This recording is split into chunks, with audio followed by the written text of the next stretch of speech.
So I just got back a couple of days ago from a preview event for Assassin's Creed Shadows held in Quebec at the studio where they're making the game, where I got to play the game for basically an entire day. And then the next day I got to talk to the game developers, do interviews with the creative director, gameplay director, associate gameplay director, associate narrative director. And I even got to find out about the Animus Hub, which has previously been referred to as the Infinity Hub. And I'm happy to report that that is way less interesting than you probably were expecting, but we're gonna get to all of that later in the video. But in case you're just looking for a quick Spark Notes impression of what I thought of the game after playing it, considering I'm the same guy that did a 3-hour breakdown of why Assassin's Creed Valhalla sucks, which yes, I did. I really don't like that game. I called it a travesty of open world design. Valhalla to me was the perfect encapsulation of everything that's wrong with modern open world games. And so going into Shadows, I've been pretty braced to be frustrated and disappointed again. And I'm here to tell you that Shadows is much different than I was expecting it to be. Like, much different. The game is extremely ambitious. They are doing a lot here, and as of right now, I'm very impressed by many elements of the game. Graphically, it's industry leading in terms of some of the systems like the weather systems or the seasons changing and altering actual level design and AI behaviors in real time. All of that is super, super cool. But when it comes to some of the core pillars of Assassin's Creed games, both new and old, I'm left still with question marks because we didn't really get to see any side content demonstrated, which was previously a strength of Assassin's Creed Odyssey, the last AC game that this team worked on. And we also didn't really get to see any open world exploration. We didn't get to just go ride through the mountains or valleys and see what the world had to offer. We were playing in a pretty constrained space. So as for that stuff, I just don't know what Shadows has to offer. And those are pretty important pieces of these massive open world RPG games that Ubisoft is making, which made it strange that they didn't give us the chance to find out more about it. Though I will say, I got to interview some of the gameplay directors and ask them about that stuff, which I'll tell you about later in the video. And the other element of Assassin's Creed Shadows that left me kind of scratching my head was with the dual protagonist selection, because with Yasuke and Naoe as the options, you are given the choice of playing as a ninja, basically a shinobi assassin in an Assassin's Creed game, makes sense, or a samurai. And the samurai character, Yasuke, is so antithetical to everything that is Assassin's Creed. I don't know why anybody would play with him like at all. Naoe controls way better, can do parkour, can stealth, can do all of these crazy things. And Yasuke is just kind of there to smash stuff. And it makes me really wonder why have him there in the first place. You know, I'm still not convinced on his inclusion, but to their credit, if you want to play just as Naoe, you can pretty much play through the entire game, except for tutorial stuff, just with Naoe and never touch Yasuke at all, which is interesting. So make of that what you will. But on the whole, I think AC Shadows looks to be doing a lot of really, really impressive things, but I still have some major questions, and there's pretty significant parts of AC Shadows that I still just don't know about. And I'm frustrated by that on the one hand, because at these previews, you kind of hope to see everything that the game has to offer. But I have no doubt that in the coming 2 months or so leading up to the game's launch, we will find out a lot more about it. So in this video, I'm gonna go through everything I liked, everything I didn't like, and I'm gonna give you a lot of detail, as you can tell probably from the runtime of the video, on how exactly AC Shadows works and why it works that way based on the interviews I had with devs. But TLDW on the video, I think AC Shadows is looking really impressive in a lot of ways, but I still have a lot of questions, and there's a couple of things that I just don't understand. And in this video, I'm going to explain all of it. As always, make sure to subscribe, like the video, blah, blah, blah. You've heard it a bajillion times before. Buckle up, buckaroo. We're about to go through AC Shadows, the preview. And with that, I'm going to throw it to other Luke wearing a different shirt because I'm filming this intro at a separate time because the first intro was too wordy and long. Take it away, Luke. So we went out to Quebec and then walked over to the studio, about a 4-minute walk away from the hotel we were staying at. Once we arrived, we went up a couple floors in the elevator, and then we got to listen to a presentation from the one and only Jonathan Dumont, who is the creative director on AC Shadows. He outlined some of the key pillars of AC Shadows and what they're aiming to accomplish with it. And most notably, he said that their goal for AC Shadows is to be the ultimate Assassin's Creed game, tackling the core pillars of the game in terms of exploration, in terms of stealth, and then also action and the narrative. They want all of that to build this up into the ultimate Assassin's Creed experience, the culmination of every game that they've made in the franchise thus far. We'll talk about that more later in the video, whether they achieve that goal or look to be achieving that goal, but that is what they're aiming to achieve with AC Shadows. After that, we got to go sit down at little gameplay stations or whatever, PCs set up in front of nice monitors and accessories and things. I don't know exactly what was inside these PCs. I would guess a 4080 if I had to put money on it. They seem to be high-end PCs and they were running at 4K, very high frame rates, very stable. Across the board, the game was actually very, very polished. There were occasional little bitty bugs, like where a chain might stretch when Yasuke gets killed or something, but very, very few bugs, all things considered. And it also was very, very well optimized. And my understanding is the build that we played was put together back in November, which is pretty impressive because one of the devs told me that the current build, where the game is today, still 2 months out from launch, he said that it was way better than what we played. And I didn't really have a lot of problems with what we played technically or graphically or anything like that. So I can only imagine how much better it is or will be when it launches if they're saying it's way better than this build, which by the time the game comes out will be like 4 months old. I will also say that we got to record all of the gameplay footage for this preview on Atmos devices, which are like this. This is one I actually have here at home. It's just kind of looks like a weird metallic tablet, but it has HDMI inputs on the side. And I actually use this to capture footage off of console games when I play like upstairs or something. It's basically just like a super souped up capture card that they actually use in like blockbuster productions for films and TV. They actually hook the cameras up to these devices and then capture it on this device instead of through the camera natively, because the fidelity is absolutely insane. And as a result, what you're going to be seeing in this video is very high quality footage that we've not compressed beyond rendering the final video. And I've instructed my editor, Jacob, to really crank the bitrate when he outputs this. So we are going to give it the best quality input we possibly can. YouTube will still compress it, but I just want to say that this is not like an IGN super compressed gameplay footage situation. They hooked us up with literally the best capture you could possibly get at a preview event. So shout out to them for doing that. But then we actually started playing. We got to play through the prologue of the game pretty much from the moment you press play through the Animus Hub, which again, we'll talk about later. And we got to play through the intros of Yasuke and Nawe as characters. And then we got to jump to another save that was later in the game and where we started at level 25. I don't know exactly how much later in the game this is. They wouldn't tell us. Sometimes they like hinted it was a couple of dozen hours later in the game. Others said, oh, it could be 30, it could be 20, it could be 40, you know, it depends on how you play. So who actually knows how much later in the game this is, but it is not the prologue anymore. It is a good bit later. I also want to point out that the leveling scale for this, just to get it out of the way up front, this is not an AC Valhalla situation where you're finishing the game at like level 340. This is not that. It looks like max level might be 50 to 60, something like that. You can level up your gear to a max of, I believe, 60, which would imply 60 is max level for the base game. So we'll see exactly how that looks. But this is not an AC Valhalla thing where level 25 is like 20 minutes into the game, just to be clear. Now, my immediate impressions upon booting up into the game was that graphically, it's one of the most impressive games of its type that I've ever seen. YouTube compression just simply won't do this justice, but hopefully it communicates roughly how good this game looks. Density of the foliage, wind physics sim is unreal. Even the small details like the hair sim blowing in the wind is all industry leading for a AAA cross-platform game like this. The materials work is crazy well done. The ray traced reflections are very impressive. The subsurface scattering on skin. It's honestly kind of hard to come up with something that doesn't look really, really good. The only thing I will point to is that in some conversations, when you're talking with NPCs and like quest givers,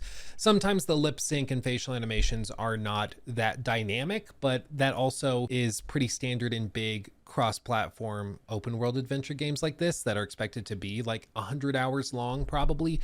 So it's not that shocking. You know, it's far from a deal breaker, but if I had to point to something, that's probably what it would be. The opening hour of the game is also way more cinematic, and while I can't go into too much detail with it for sake of spoilers and because we weren't allowed to capture it for obvious reasons, I will just say that they do a solid job of introducing the characters in a cinematic way. Nawe is your kind of standard AC protagonist as far as I can tell. She's a scrappy youngster who doesn't get taken seriously by those around her. She has her own skills and talents, of course, but is thrust into a terrible situation when circumstances take a turn where she must stand up against the bad guys because nobody else will. You know, it's a pretty standard Assassin's Creed protagonist, but come to think of it, it's a pretty standard protagonist archetype for like any game. I mean, like even Jin in Ghost of Tsushima would probably fit that archetype as well. It's just kind of standard as far as video games and intense narratives are concerned. Yasuke's introduction is also pretty straightforward. He is a slave under the ownership of a group of Jesuit priests and missionaries that come in seeking the approval of Oda Nobunaga. They want approval to travel the land and share some of that good old Jesus through the island, but Oda takes notice of Yasuke, who at that time is not called Yasuke, of course, but basically steals him from the Jesuits in order to jab the Jesuit priests, indicating that he actually sees more value in their slave than in them and their precious gifts. And then there's a pretty significant time leap, and we don't get to see a lot of the development of Yasuke from that position as a slave to where he ends up when gameplay really kicks off. But they did tell us like 15,000 times that the main story has a lot of flashbacks to the period between that start and that finish. So I fully expect that there's going to be exposition there. We're going to see how Yasuke ends up where he does. Same with Nawe, how she ends up where she does. But we didn't get to see that for, again, obvious reasons. Even if I did see it, I wouldn't be able to go into detail, but we just didn't get to see it. Like I said, the opening hour is very cinematic and establishes the characters and also serves as a really simple gameplay tutorial, introducing some of the basic mechanics of the game. We also get introduced to the bad guys of the game, the Onryo. I don't know how to pronounce it, dude. I'm like a white dude from Colorado, okay? I don't know how to pronounce Japanese names like at all, okay? So you shouldn't expect me to. But it's Onryo are the bad guys. It's like a group of a bunch of masked, mysterious movers and shakers, similar to what they did with AC Odyssey, AC Mirage, AC Valhalla. It's a pretty standard thing, and it works as far as these games is concerned because they give you the bad guys, they're masked, so you have to go and find clues about them, and they're each in their own province or district, and so you solve clues and you put it together before hunting them down and assassinating them. It's a system that I like. I think it works really, really well as far as Assassin's Creed is concerned, working with your creed to find out more information about the targets before assassinating them, as opposed to just being told who to go get and when and where and why. So I think that this is structured really well, and I like how they set it up. And I will say the other thing I noticed in the opening hour is the music, man.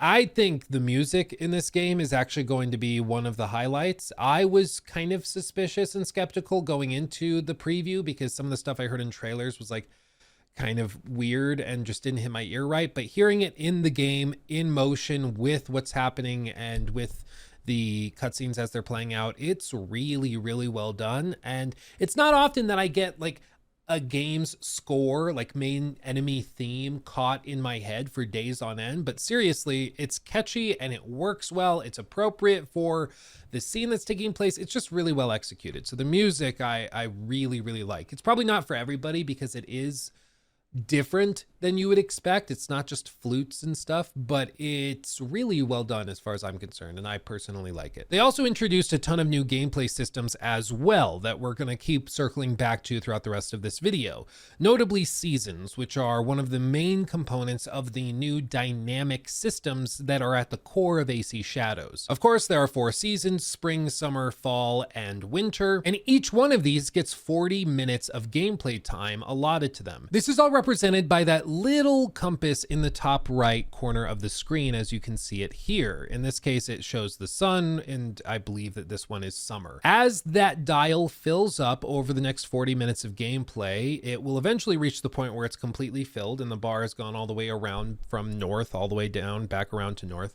again. And at that point, you can hold down right on the D-pad and cycle the season forward, at which point all of the weather can change, the foliage changes, the fields see their plants grow or die if you're going from summer to fall to winter. If you're going into winter, ponds will freeze, so you can no longer swim in them to assassinate targets on the other side of the pond. Things like snowstorms become commonplace, icicles will form on the buildings, and all of this influences NPC and enemy behaviors as well, something we'll touch on in a little bit in more detail. But the idea is basically that the world of Assassin's Creed Shadows is far more dynamic. When you're playing through AC Shadows and you clear one castle at an hour into the game, when you come back 5 hours in and it's a different season, it will feel like an entirely new castle because the enemies will be different, they'll behave differently, they'll be placed differently, they'll be looking for you in different ways. Everything will change. Even the terrain itself will change. You'll no longer be able to hide in bushes because the leaves will have fallen off the bushes, so you will be seen there. There's so many little things that have consequence and impact as the seasons shift.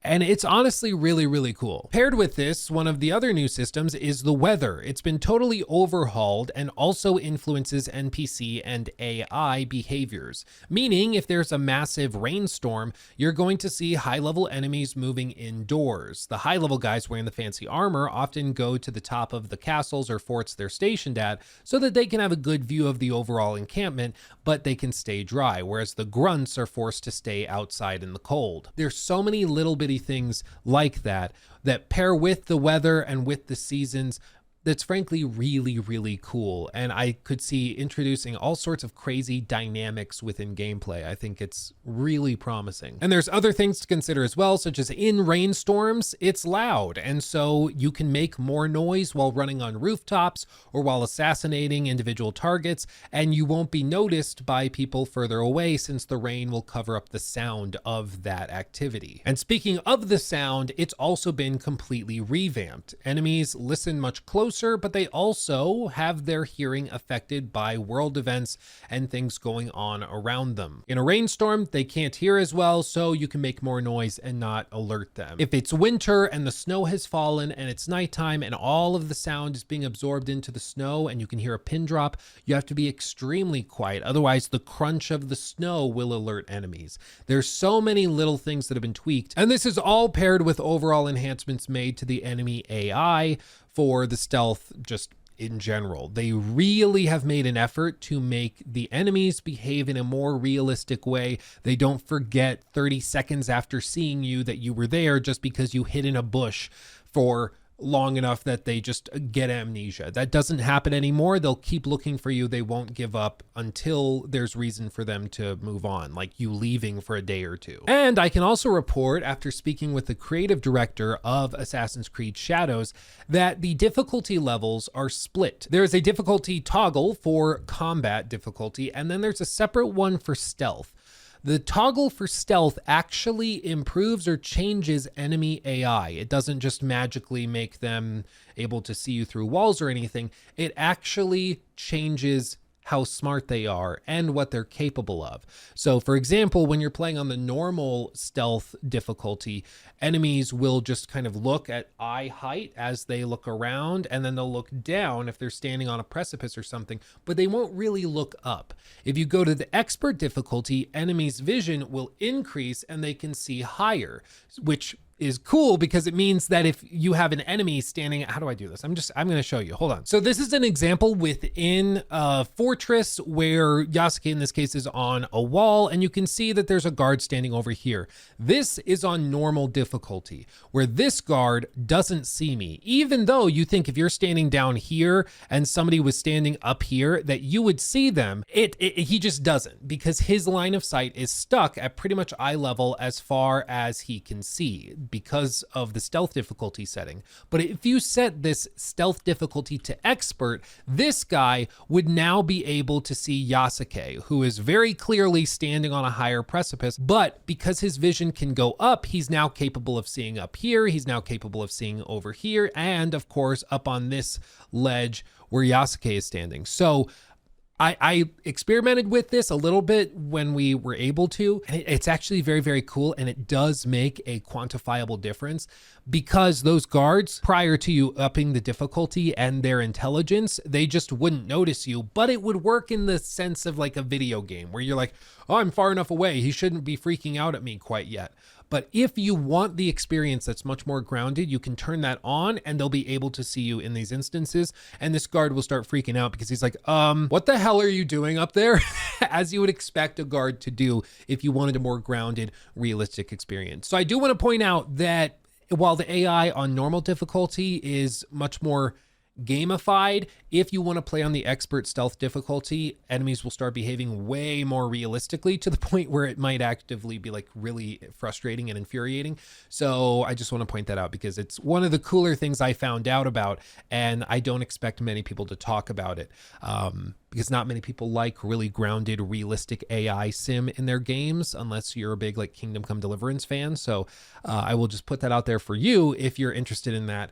AC Shadows does have it for you. You just have to crank the difficulty for stealth up. Paired with this, stealth has been totally overhauled as well, not just from the enemy's perspective, but also from the player's capability standpoint. Characters can now crawl prone through short grass, similar to Ellie in The Last of Us Part 2, and it works really, really well and pairs with those season systems that I mentioned earlier. And this is because plants will grow throughout the year in AC Shadows. In the spring, the grass will be very, very short, but in the summer, it will have grown taller to the point where you can crawl prone through it, gaining cover. But once it goes to fall, the leaves fall from the trees and maybe the leaves on the bushes start to fall and die. And all of a sudden you can't use those for stealth because enemies can see into them, so they don't work anymore. Once it goes to winter, if you used to be able to crawl and swim under this bridge to get to your target, now that's frozen solid and you can't do that anymore. There's so many different dynamics and ways that these systems with the weather and with the seasons tie into other things like stealth and combat. And it's really, really interesting, and I think could lead to some really cool stuff. And it's all the more interesting that these new capabilities of Nawe, for example, within stealth, are also affected by those other things. And this is when games get really cool to me, is when it creates this like spider web of systems that all play into each other. I love it. It's so cool. Nawe and Yasuke also have a new arsenal of tools and weapons at their disposal for use in melee combat and also in stealth. But Nawe specifically has things like bells or even throwing knives and things that she can use to help her out in different situations. You can put out lanterns to create dark so that enemies can't see you, because in this game, and you're going to see it in this gameplay footage here in a second, night is actually dark. Like, it actually looks like nighttime. I mean, just look at this. It is forgive the pun, night and day compared to something like Assassin's Creed Valhalla. In Assassin's Creed Valhalla, nighttime basically just looked like blue day, and it drove me crazy as well as everybody else. But it's because it's kind of tough to make nighttime look like nighttime while also still being playable for people. But in Shadows, they embrace the fact that there will be areas of darkness, that there's going to be areas where NPCs can't see into. And that's also another dynamic thing that players can use by putting out lanterns, by extinguishing fires or things so that they can sneak through areas they couldn't have before. We'll talk more about the day-night cycle in a few minutes when I get to the part that outlines the things that they've removed. If you've played a lot of AC games in the last decade, you might have already picked up on a big thing that is just not in this game. And we'll get there. But if you know, put it in the comments and you can see if you're right once we get there. But I'm interested to see if anybody is picking up on some of the things that they've cut out that you'd think I would be mentioning, but I'm not. because it's not here, but again, we'll get to it. But going back to the tools, these aren't just useful for killing enemies quickly with a headshot with a throwing knife or something, but they're also useful for more dynamic things, such as in the wintertime, icicles grow on the outside of the roof on a castle or outside of a building. And if you either run directly above them, or if you throw something or shoot something at these icicles, they will fall. And when the icicles fall to the ground, they will also make sound, and they can even impale enemies. Now, I don't have footage of this because we weren't able to capture any wintertime footage, but it is something we got to see in an extended gameplay session where the gameplay directors actually sat down and showed us some of the cooler, more interesting dynamic things you can do in wintertime with Yasuke and Nawe. And it's really, frankly, cool to be able to throw like a throwing star and then it cracks at a little piece of ice and that falls and impales a dude, because like the throwing star wouldn't have been able to kill the guy normally. But there's so many little bitty things like that that are possible in one season versus the other. Again, it's very cool. Going in line with the stealth, the parkour has also been totally overhauled and is very, very smooth, I'm happy to report. It is way better than Assassin's Creed Valhalla, where you basically played as a potato with legs running at walls and then you happen to go up them. Like seriously, back in Valhalla and even Odyssey before it, you would just kind of hold down A on your controller or X if you're playing on PlayStation and just run at a wall and the character just goes up. And it was like there was no thought behind it. There was no like finesse to it. It was just run, same animation for everything, you waddle up it and it's whatever. In Shadows, it's not like that at all. There is sort of a finesse to the climbing. There's some showboating with Nawe doing backflips and somersaults and stuff. It's much, much better than even I was expecting. And it looks way better than it even did over the summer when they showed us the first looks of Nawe's parkour. So with the delay, I do know for a fact they have been able to put more focus on the parkour system. And when speaking to some of the devs, they specifically credited the delays to giving them more time to mess with this, make it feel right, and even add in some new stuff. So again, it seems like the delay is doing a lot of good work for improving the game and getting it to be the best it can be, because the devs could not stop saying how thankful they were for the extra time. It was kind of crazy just how thankful they were for it. But the delay, I think, had a significant impact, and they're very, very thankful for it. And I think we're seeing the benefits of it with the polish, with the graphical fidelity, with the lack of bugs and things that we saw while we played. It definitely seems to have done a lot. Other things to mention in the field of parkour would be the grappling hook that Nawe has access to help her scale castle walls and get onto rooftops quickly and effortlessly. And she can even swing across expanses with that grappling hook. It's super fun and super fluid. But if the opposite of fluidity is a rock, Yasuke is a boulder. I mean, he is just one gigantic behemoth of a man that, to their credit, they've not tried to just turn into a different version of Nawe like they kind of did with AC Syndicate, where Jacob and Evie Fry both kind of played exactly the same, especially towards the end of the game. And so it made you wonder why you would ever play one over the other beyond like weapon selection or whatever. And in Shadows, I will say they play very differently, to probably a problematic extent, where we're going to talk about exploration here in a little bit. But really, I don't know why you would hardly ever play as Yasuke while exploring or navigating the map, because he's so slow. He can't climb up ledges that Nawe can. You'll go up to an edge that she can just jump up to, or that she can like wall run up and then grab, or throw her grappling hook up and grab. And he just can't go up it. He just can't. And it's really cool to see that they made them very different, because I was worried they were going to make them both just Superman basically, but they do play very, very differently. And there's things that Nawe's capable of doing that he cannot do, and there's other things he can do that Nawe can't do. So they play very, very differently. But we'll circle back to it at the end. The biggest thing and the most notable thing for me was just that Yasuke really does not feel like an Assassin's Creed character within this game. He feels like a secondary character you jump into occasionally for the sake of like a narrative sequence, but he lacks so many of the cool things that Nawe is able to do. I just don't know why you would play him other than if you just want to get like your hands dirty with a crazy melee sequence. I just genuinely don't know why you would play as Yasuke, because Nawe is so much cooler and feels so much better to control. It's kind of jarring, frankly. But again, we'll circle back to that later when we talk about exploration and some of the other stuff going on here. The other thing that I immediately noticed was that the tone of AC Shadows is way more serious, dramatic, and dare I say dry compared to Odyssey and even Valhalla. Odyssey is a silly game. That's the last Assassin's Creed game that this team, Quebec, worked on. And it's goofy, man. It's really outrageous. I mean, even if you just look in the opening hour or two of the game, there's the whole quest line with the Cyclops where he's missing his eye and you find his glass eye, and then there's a thing that happens with a goat. I'll just let Jacob play a quick clip of that. Give it to me and I won't kill Marcos for having you steal it. Give it to me! You want it?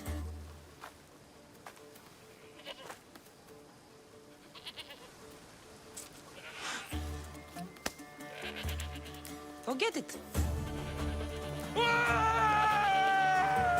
And that's just one clip in this monster 100-hour plus game that has many moments like that are kind of silly and outrageous and crazy. I mean, there's even a quest line where you help an old lady find different flowers and roots and stuff to brew a concoction that will help her 60, 70-year-old lover get it up, like brewing their own version of Viagra. And that's a side quest in AC Odyssey. It's just like insane and silly and outrageous. And in Shadows, what we saw in this preview was nothing like that. Way more serious, way more dry, way less maybe witty in terms of dialogue. I mean, at some times it felt like the characters were just trying to out serious each other. And I can appreciate that on the one hand, because it's the polar opposite of like the Marvel problem, where every game nowadays, the writing is like, I wonder if we should kill this guy. And, you know, they're all smirking at the camera and talking about student loans. That doesn't seem to be a problem here. If anything, it's the opposite, where it's so dry, I'm worried people are going to burn out from the narrative if it continues to be this dry and serious for the whole time. Now, I did ask them about this. I asked the associate narrative director, I asked the creative director, I asked the game directors questions about this tone and whether there's some moments of levity and lightheartedness. And they did assure me that there are. They did assure me that it's not just one gigantic depression fest for the whole game, but what we specifically played were a series of cuts of gameplay that were more serious and more dramatic. But they did assure me that there's going to be moments of levity. One thing that Jonathan Dumont, the creative director, specifically said to me was that he follows the adage that you have to make me laugh to make me cry. And that is a very simple way of basically just putting that if you want to have a serious moment, you have to earn it by also having lighthearted moments. Because if you just have nonstop misery, people will mentally check out. It's a problem with like even The Last of Us Part 2, where it's just a misery simulator and everything's horrible and it makes it hard to care about the characters when everything's awful.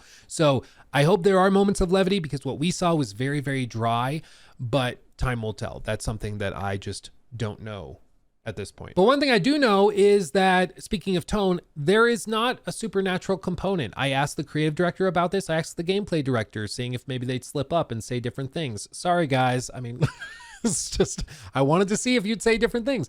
But they said there's no supernatural stuff in here beyond the Isu storylines that, of course, obviously are going to be here. There's no crazy Smurf level like in Valhalla. It sounds like they're going much more grounded and realistic and serious this time around. And I'm sure with DLC, they're going to do something like you fight a dragon or whatever, because it's a DLC and you can kind of do whatever you want in DLC, and that's fine. But it is interesting that they are intentionally not doing any supernatural stuff, which they already did with Odyssey, Valhalla, and even Origins to a lesser extent. They had like mirages and stuff, but it wasn't quite the same. But still, I thought that was an interesting development, that they're not doing any sort of fantasy stuff. At least that's what they're telling us. And this is also reflected in the RPG elements with building out your character. There's not any supernatural magical status effects to apply to weapons. There's no quick application of some curse status effect, and then this application of this magical status effect or whatever. It's not here. They're going for something much more serious and grounded. There is a sort of poison status effect that I saw in combat on enemy swords, which I think is fine. If it's a poison status effect, that makes sense. Put poison on your blade. But there's not like press a button to rain down 15,000 arrows or to kick somebody 300 feet out yelling, "This is Sparta." None of that's here. And so it seems like there's been a tonal shift across the board within Shadows to go much less fantasy and more historical or serious, for lack of a better term. And speaking of gear, there is a lot of it. And there is transmog in the game as well, which is an awesome and welcome addition. So if you want to use one armor set because it has really cool stuff that specifically works with your build, you can do that. And you can just transmog into something that you like the look of a little bit more, which easy peasy, lemon squeezy. I think every big RPG should do that, and they have it here through the settlement system, which we also got to see that I'll touch on in a second. The other big component of gear are engravings, and these are anything from like stat boosts, increasing damage or crit chance, things like that. Or you can even get legendary engravings, which have much more significant effects, such as one we saw demonstrated in that aforementioned winter gameplay demo thing that the gameplay directors showed us, wherein they gave Yasuke a legendary engraving that made it so he could parry unblockable attacks, the ones that flash red. He could actually then parry them and do quick finishers on the big, super powerful brute enemies that use those unblockable attacks. So there's both gameplay altering engravings, and then there's also the status effect ones that you would expect, which I think is awesome. I prefer the gameplay altering ones that change how you play the game, and to see those here with the status buff ones that other people love, I'm a happy camper. I could go into detail with some other stuff with like skill trees or the fact that skill points are going to be gained for both Yasuke and Nawe upon level up, meaning you can play as Yasuke for 40 hours straight and then pop over to Nawe and not start from level 1, totally screwed. I could go into that stuff, but we just don't know a whole lot about how that plays out since we only played a small sliver of the game. If we played 10, 15 hours, we'd have a better idea of how that goes over longer periods of time. But for the most part, the characters were built for us and we just went with it. So these are more question marks as far as I'm concerned. I just don't know how this will play out when you're trying to build a character when the game fully launches. Similarly, there's a new ally system where you can call in allies that you are recruiting throughout the main campaign of the game that live in your settlement, which again, we'll touch on in just a minute. And these allies have different abilities. One might be really good at charging in combat and like stunning enemies for you, or you could call in another and he just comes in and quickly assassinates a target with up to 3 health bars, and then he leaves very quickly. And these allies are, at least in theory, meant to give you a reason to focus on your settlement, and then they also make you grow closer to the characters that you're meeting throughout the game, so they stay more present throughout not just the narrative but also the gameplay side of things. And honestly, I'm interested to see how many of these there are and how they could change and alter. You can technically like train these allies so they gain new abilities and become more useful in combat. So I'm excited to see where that goes. I will also say one of the other questions that I asked everybody that I interviewed at the studio was, what's a fun fact that people will hear and go, ooh, that's cool? And one of the interesting fun facts I got from one of the devs, a guy named Simon, who's pretty much in charge of combat, AI, all of that stuff. He said that when you call in an ally, you kind of blow like a whistle, or you do a call for a bird, like a bird call.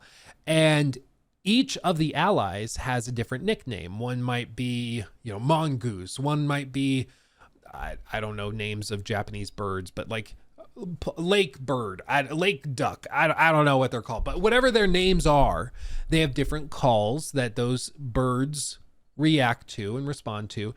And whether you're playing as Yasuke or Nawe, when you call in each ally, they each have a different bird call to summon them that is directly referring back to the name of the character, the like code name of the character, which I just thought was a cool detail. I was like, okay, that's actually pretty cool that it's not just whistle. each of them has a different call to summon them in based on what their name is, which is kind of cool. So I just thought I would throw that out there, because if I didn't tell you, you probably would never have known that. And I love those kinds of little details. One of the other little details I heard, and I'll just mention this quickly, was from Jonathan Dumont, the creative director. And he said, for his fun fact, that when Nawe plays her flute, which is something you can do as like an open world activity to kind of meditate and stuff. When she plays her flute, that flute that is in the game is actually the same flute that he has had on his desk. It's a Japanese flute he's had on his desk for years and years and years. And that's actually the same exact flute that inspired him to put that in the game. And so he gave it to the team, and they modeled it and put it in the game, which again is just a fun little detail. If you're playing the game, you might think, oh, it's just a flute, but it's actually something from his desk he had on it for years. And then he was like, let's put that in the game. Let's do it. And so I do with that information what you will. I just think it's cool. I love those little stories of how this stuff ends up in the game, and some of those things you would not know otherwise. So there you go. Now, going to the settlement system, we actually got a fairly extended look at the settlement system. I think they wanted to make sure we had lots of time to experiment with this. And it honestly was kind of cool. They give you a big plot of land, and this is pretty clearly the evolution of the base system they had in Valhalla, where everything was much more clearly outlined for you already. But here you can actually place buildings, place foliage. It's kind of like Animal Crossing, where everything is built on a grid, but you can do it from sort of a top-down angle and craft your ultimate settlement for your Assassin's Creed, dare I say. And you can even place pets and animals. So as you'll see in this footage, I placed 25, which is the max in this build. I placed 25 cats, and then I laid out these like rocks, and I just made one gigantic litter box, and then I just stood and looked at my gigantic cat litter box with all these cats in it, and that was my base. And apparently that is a common thing that people do. One of the devs said, yeah, you're not the first person to make a gigantic litter box, which I thought was kind of funny. So this is a pretty robust system, and it's tied to a lot of gameplay stuff for recruiting different allies, for keeping them happy, building a dojo to train them in new abilities, having a blacksmith to increase the scale and level of your weapons. All of it comes back to the settlement system, which you'll be circling back to a lot. And it's also useful for recruiting scouts, which brings me to one of the other major changes in AC Shadows. These scouts play an integral part in exploration and in questing in AC Shadows. So you see, I've not mentioned a very important element of the last few major Assassin's Creed games, and I wonder if you've noticed that I've not mentioned it yet, because when I brought it up at lunch, actually, we'd played like whatever 3-4 hours at that point, and I brought it up at lunch with some of the other people there that were previewing the game at the same time as I was while we were eating, and a lot of them didn't notice that it was gone. So I'm interested if you have picked up on it yet, and that is the eagle. It's gone. They're not doing that anymore. No more of that, like fly over a base, tag all the enemies, figure out where the treasures are, and then jump in there and do your thing. It's just gone. There's no eagle. There's none of that.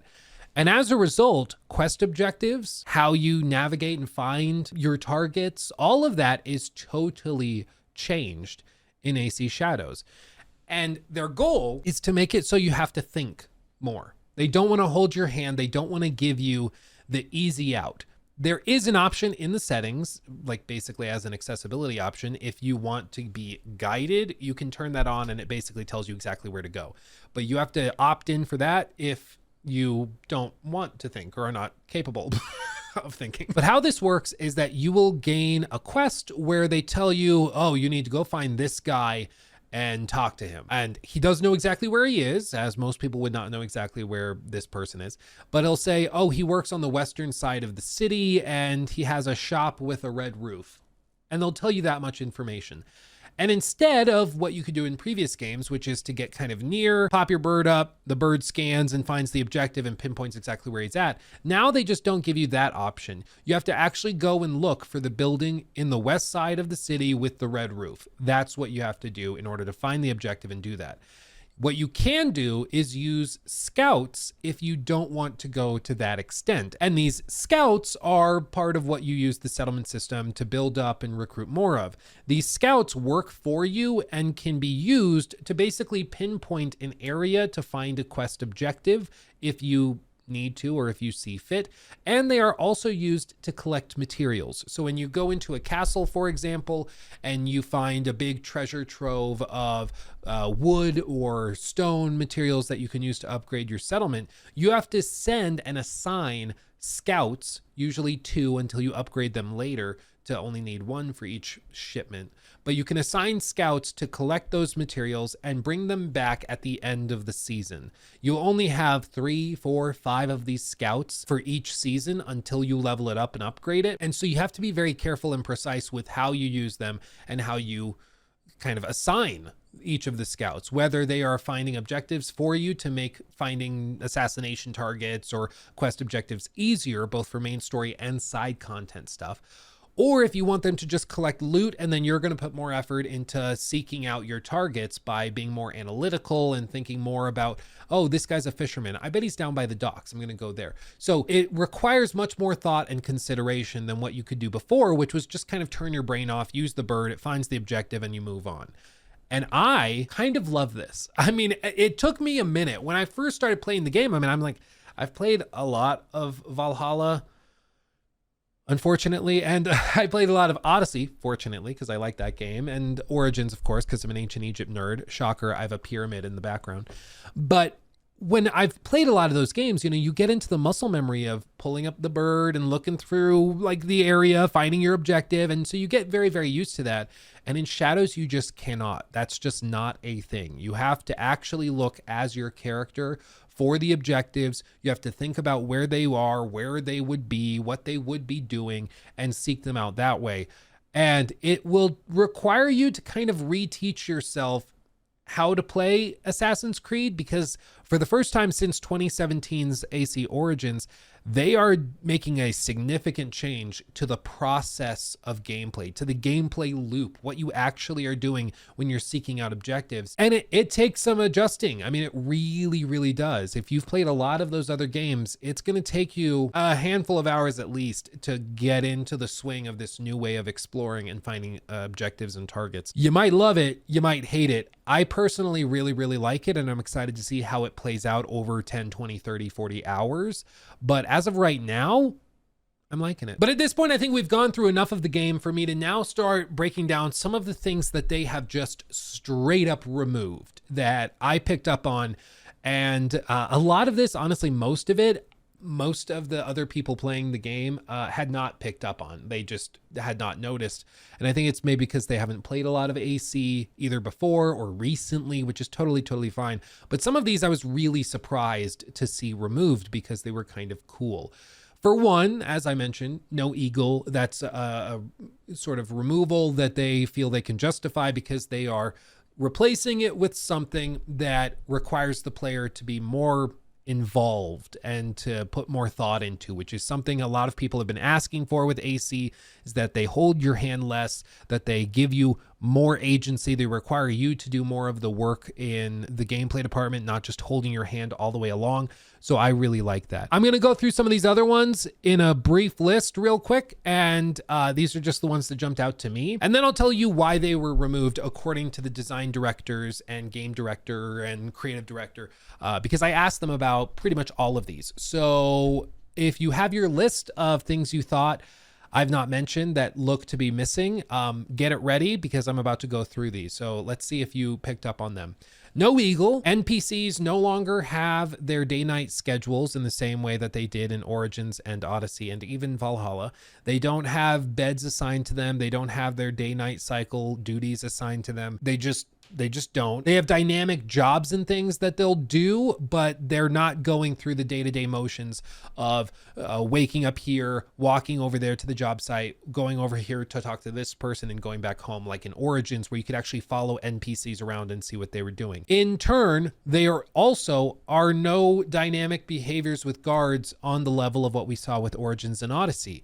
In Origins and Odyssey, you could kill a target in a fort. If you then go hide and they stop looking for you, a guard can find the body, pick it up, and they will carry it outside the fortress and create a pile of dead bodies cleaning up your mess that they will later then put on carts and wagons and carry away to be buried. That's just not a thing in AC Shadows. That's been totally cut out as well. Those dynamic behaviors and kind of cool, intelligent, emergent things that guards would do, it's just not here at all.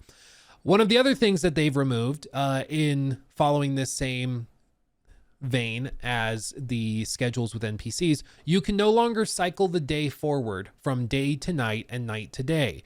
If you are playing and it's noon in the game, sucks to suck. You got to wait till nighttime, whatever the cycle is, like 10 minutes or whatever, for it to cycle forward to nighttime. There's no button, there's no menu thing to toggle from day to night or night to day. You're stuck where you are. You have to play kind of in the moment. One of the other things that they've changed is that you cannot climb on everything anymore. As I mentioned and kind of alluded to earlier, Yasuke can't climb up certain objects and surfaces that Nawe can, and there's also plenty of surfaces that Nawe cannot climb up. She can't just run up a smooth stone wall anymore, magically Spider-Manning her way up. She has to use your grapple hook. There's things like that all over the game. They've removed the ability to climb anything and everything. They've also removed torches. Torches were a big thing in AC Origins, Odyssey, and Valhalla. In Valhalla, you even used it to burn down like houses and to burn ships. There was notably the thing that you could do in Origins where you could pull out a bow and an arrow, light it in a brazier to turn the like arrow into a fire arrow, shoot it at a boat, burn the boat, and it could even sink, and you could do all sorts of cool things like that. That's just not here. They've removed those kind of dynamic things, so no more dynamic fire stuff beyond blowing up barrels and big red jars and stuff. There's also no more hunting animals. You can't kill any of the animals that you find out in the world. Even if there's a deer right next to you and you shoot at it, you just can't kill it. It kind of glitches like the Animus thing, and you just can't kill animals anymore. It's just gone. As I alluded to earlier, also, there's no more silly tone. It seems like this is much more serious. As a result, there's no more screaming of Malaka like we saw in Odyssey, and there's far fewer, if any, dream sequences that get really, really abstract and crazy. It seems, again, much more grounded. And again, I touched on the other one earlier. Supernatural stuff just in general has been cut out. And these are just a list of the things that immediately jumped out to me that are gone and have been cut out very, very intentionally from the AC franchise. Some of these I'm sure you're rejoicing with because a lot of people didn't like the supernatural stuff. A lot of people didn't like, for example, like the sillier tone. That's totally fine. But I think a lot of you are probably going to be surprised to hear that they've removed some of the stuff like toggling from day to night, or the ability to climb on everything, or even something as simple as a torch, removing the ability to carry a torch. It's very surprising. Well, I asked the game directors about all of this because when I realized all of this stuff had been cut from the game, I was really weirded out. I was like, why are they removing so much? Like, it seems odd that they would just cut stuff, because that's also been a frustration with Ubisoft before, is that they'll remove stuff that really seemingly didn't need to be removed. So I asked the game designers why. Imagine that, like just asking them why they did that instead of just getting upset about it immediately.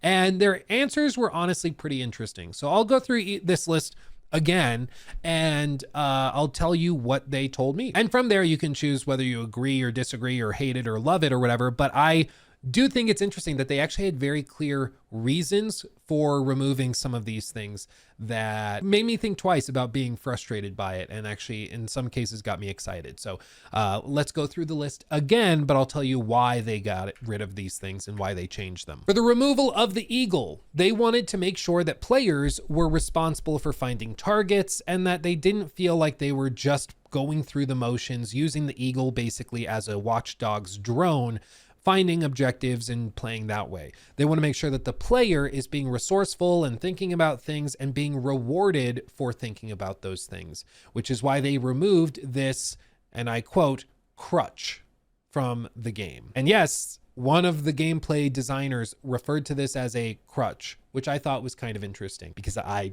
frankly agree. I think that the eagle made it so you spent more time just looking and tagging enemies instead of actually thinking through, wait, where would this guard be walking? What could I do to get them to go over there? You know, I actually love this removal, especially hearing them describe it. So this one, I'm all for. As for the removal of bodies, for example, from NPCs and those dynamic behaviors, that was removed allegedly for cultural reasons because they said that removing bodies and creating a massive mass grave would be extremely insensitive to the Japanese culture, and it's something that they just frankly would never have done back in the time period in which this is set. So they just removed it. Paired with this, they actually made a lot of changes and also additions to try and be sensitive to the cultural differences compared to Odyssey or Valhalla, for example. They removed tons of the dynamic animations from Odyssey, where like when you're in a conversation with an NPC to get a side quest or something,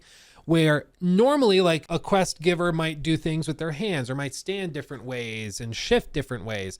They had to redo all of that motion capture and all of those animations because they noticed when they were doing research that people just stand, talk, and gesture differently in Japan, and they would have back in this time period as well. So they had to redo all of that. One of the other small details you probably didn't notice while I've been showing you gameplay footage throughout this entire video is that whenever Nawe goes into a house that is not hostile, so not like an enemy fortress or anything, she'll actually remove her shoes. Yeah, you didn't realize that? Didn't notice that? Look at this again. Look at this gameplay clip where when Nawe goes into this building inside, her shoes actually dynamically come off, and then when she goes back outside, they go back on. Isn't that kind of cool? Like they actually noticed and appreciated that that would be something that would be very, very insulting if Nawe, who's supposed to be a local to this area, if she were to run around inside with her shoes on, that would be very, very insulting to whoever's home that was.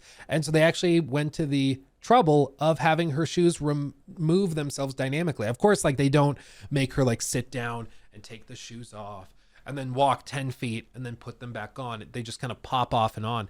But it's a really cool addition, is it not? Like, I wouldn't have noticed that, but now that I've pointed out to you, you won't be able to unsee it, so you're welcome. As for the removal of the ability to climb on everything, as if everything had handholds, they said that they made this change because it made movement and the abilities of Nawe feel more significant. If Nawe was able to just free climb up anything and everything, same with Yasuke, it wouldn't make her skills or her abilities special because it's just running forward at a wall and there's no finesse to it, there's no skill to it, it's just running at something. And so they wanted to make sure it felt like the parkour and exploration, climbing on things, actually required skill and training. The removal of the day-night progression button, in other words, the ability to move from day to night and night to day.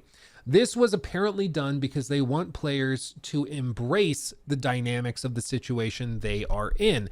To be clear, if you have a quest where you have to go into this castle and you want to choose Nawe to play through it and you want to wait till nightfall because then you'll have an easier time of doing it, that's totally fine.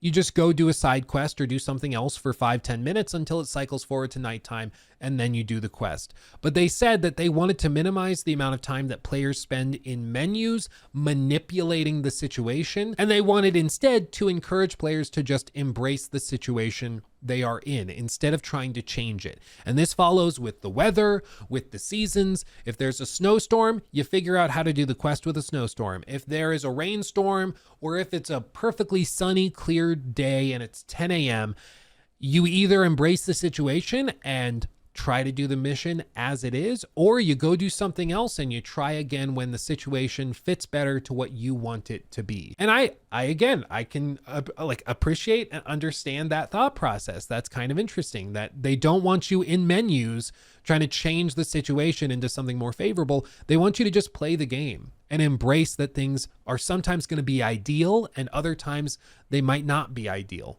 But that's okay. As for no hunting, they said this was another cultural sensitivity. They chose instead to allow players to paint the animals that they find out in the world. And these paintings you can actually add onto your settlements as decorations. So it's a little tit for tat. They also said they wanted players to not be bogged down by having to collect a ton of stuff that might be a little bit more immersion breaking. So just going and massacring dozens upon dozens of foxes so you can upgrade your settlement a little bit, that just didn't feel appropriate for the vibe that they were going for. So instead, they give you the ability to find those materials in things like castles, storerooms, and stuff. And then you go out in nature and you appreciate nature for what it is.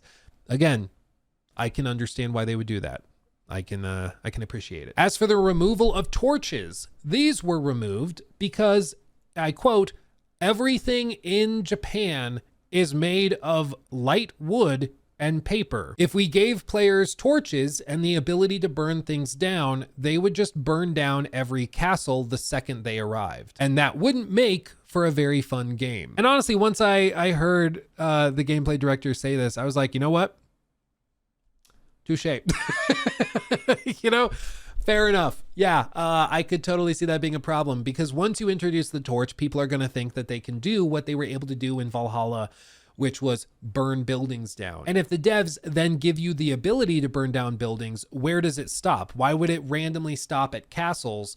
Because they want to retain castles for missions and stuff. So they'd have to have some cutoff where it doesn't work on certain buildings, but it would work on others. But all the buildings are made of the same materials, and it just would fall apart pretty damn quickly. At least in Valhalla, you were able to have like the big stone castles, which can't burn down, but then like the little hay straw huts, you can burn those down. In feudal Japan, there's not that same variety of building materials. So they just decided, you know what? We're just going to take it out and remove it, and we'll see if people notice. And honestly, I was shocked at how many people didn't notice. When I, again, sat at lunch and I was bringing up things that were missing from this game, most of the people, in fact, only one of the people at our table of 8 noticed that torches had been removed. Nobody else noticed that you couldn't kill animals anymore. And I think that's a testament to how they've gone about removing and replacing these things with something else. So much so that only a skeptical, overly analytical prick like me is noticing. So, and who knows, maybe you noticed this stuff while we went through the video earlier,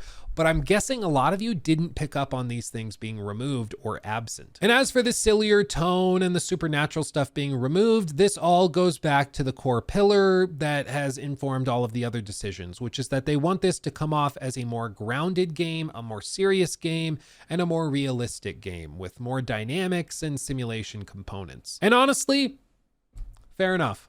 Fair enough. You know, if you're going for more grounded, I appreciate it. I just hope that you follow through on it. And that's always been a weird eccentricity of the AC franchise, especially in recent years, is that they're like, we want to be respectful of the source material. And so they make Assassin's Creed Odyssey, and then they have you fight like a Minotaur and a Medusa and a Cyclops and stuff, and they just kind of forget about that grounded stuff, and they just fully embrace the fantasy. And in that case, I thought it was a fun game. Maybe not that grounded, but I thought it was a fun game. But in this case, if they're going for more grounded, more realistic, so long as they follow through all the way across, I'm a happy camper. I just don't want them to be like, this is serious and grounded.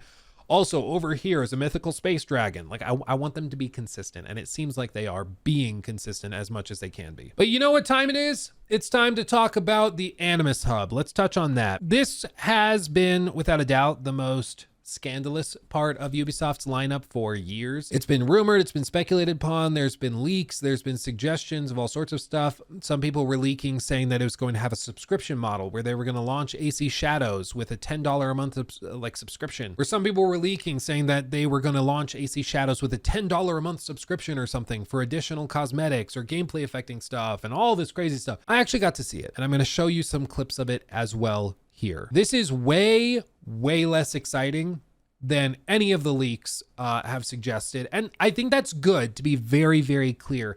But I think it's a testament to why it was important for us to talk about those leaks or speculations, because I don't have evidence of this. Nobody said this to me. I want to be clear about that. But I am guessing that at one point the Animus Hub was being built to monetize the crap out of AC Shadows and the next era of AC games.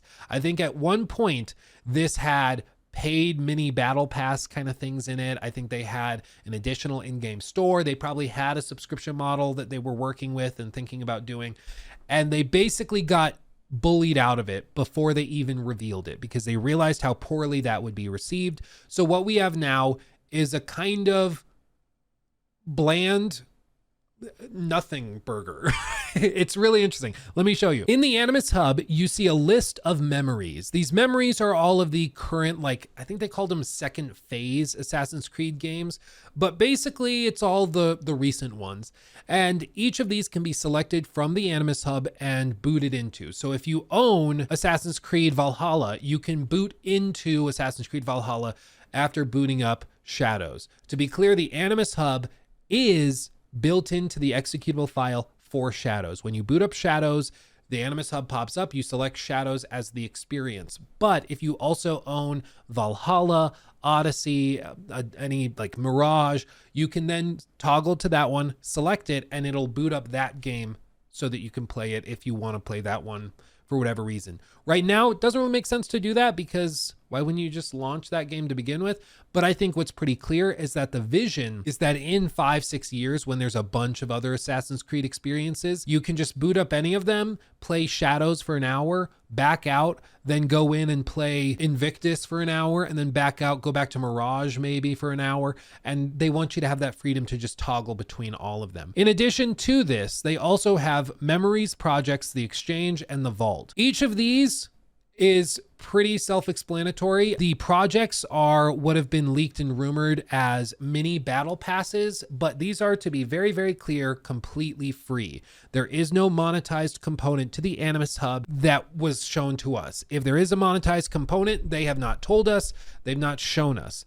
How this works is that there are different projects or tasks to be completed. These are a series of missions or quests within the game that give you rewards in the same structure as a battle pass, as you can see below. Some of these giving you keys, which are this currency you can use within the exchange, as they show here. And the exchange is basically a collection of different items, materials, skins, cosmetics, stuff like that, that you can redeem with those keys you earn through projects.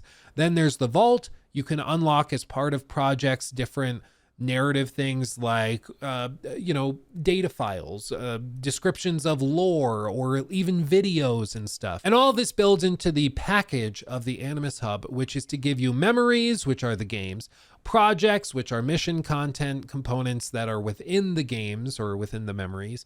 And then by completing the missions within the games, you gain currency you spend on rewards within the exchange that are just cosmetics and skins and stuff that are probably going to be available in the in-game store, which they will almost certainly have in Shadows, where you can buy skins and cosmetics and stuff if you want to play as a version of Yasuke who's walking around on fire or looks like a space alien. I'm sure they're going to have those skins. The Vault will also give you access to basically just narrative stuff if you don't have access to Google or an internet browser to look it up elsewhere. I'm sure you can understand after seeing this, like, really, this is all we've been building up to? Like, this is it? This is all there is? And I would guarantee you it's because there was a time, a year ago, 2 years ago, whatever, when the projects maybe had like a $5 ultra premium project that you could pay for and would give you even more keys to unlock all new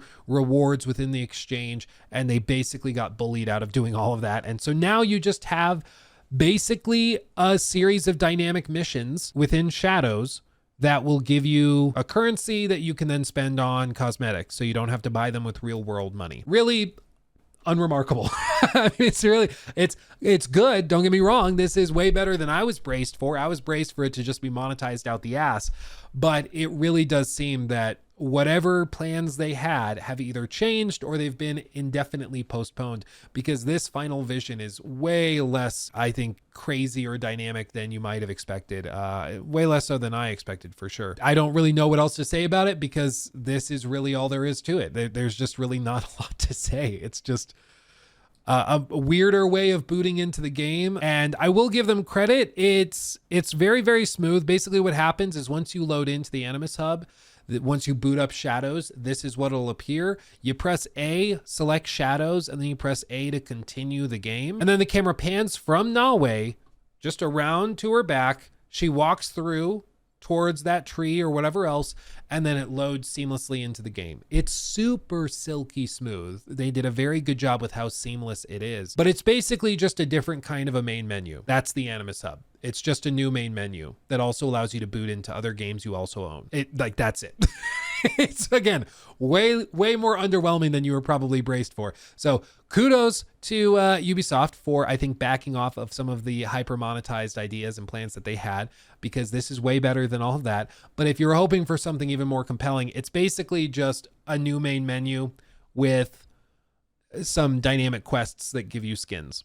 That's pretty much it. So Yeah, who knows? Maybe in the future they will add a more monetized component to this. They did say a few times there's more to the Animus Hub we can't show you yet. I don't know what that means. I don't know if that means that there's even more free benefits and perks to it, or if it means that there's more monetized stuff. I don't know, but they did mention multiple times that there's more to this that we can't show you yet. So time will tell what that is. But all of this brings me to the core question that was outlined in the presentation from Jonathan Dumont before we even played the game. And that is whether or not this is the ultimate Assassin's Creed game, built upon the pillars of stealth, of the roleplay trilogy, and also the action adventure roots that go all the way back to the first game. And I will say, I think they are on track to have the most impressive stealth mechanics of any of their games ever. I think they're on track to have one of the most beautifully realized worlds in any of their games ever. I think that they also have at least quelled some of my concerns around the Animus Hub. It seems way less remarkable than I was braced for. And so in many, many ways, I think that they are doing some amazing work, and that this looks like it's extremely ambitious, and it's going to be way bigger and way crazier than any of us thought. But at the same time, I still have questions. I still am wondering what the hell is going on with the side quests. You probably noticed I didn't really talk about any side quests because we only really got to do the main story quests that I don't want to spoil for you. But there was basically no side content for us to engage with. There's going to be a lot, I'm sure, and they said that there's a ton of side quests in the game and side activities in general. But I didn't really get to see any of that. So I just don't know. I don't know if this is going to have an amazing, set of side quests that rivals what Odyssey was able to put out, or if it's going to be way more lackluster. I just don't know because we didn't get to see it. So I can't critique it or praise it. And in the same vein, I also didn't get to see much of the open world adventure or exploration side of the game. I mean, allegedly, you're going to spend a lot of your time exploring the map, exploring hidden treasures and cool little secrets tucked away within the forests. And we just didn't get to see any of that. So who knows, maybe Yasuke is way better for adventuring than I think right now. But as of right now, I'm left thinking that this is basically a game where Nawe is going to be phenomenal and Yasuke is going to feel like the weird second character that wasn't fully fleshed out, which is unfortunate, but that's kind of what it feels like right now. But I'm still very intrigued. I'm very, very interested. And I think more than anything, the most likely explanation for this is that we just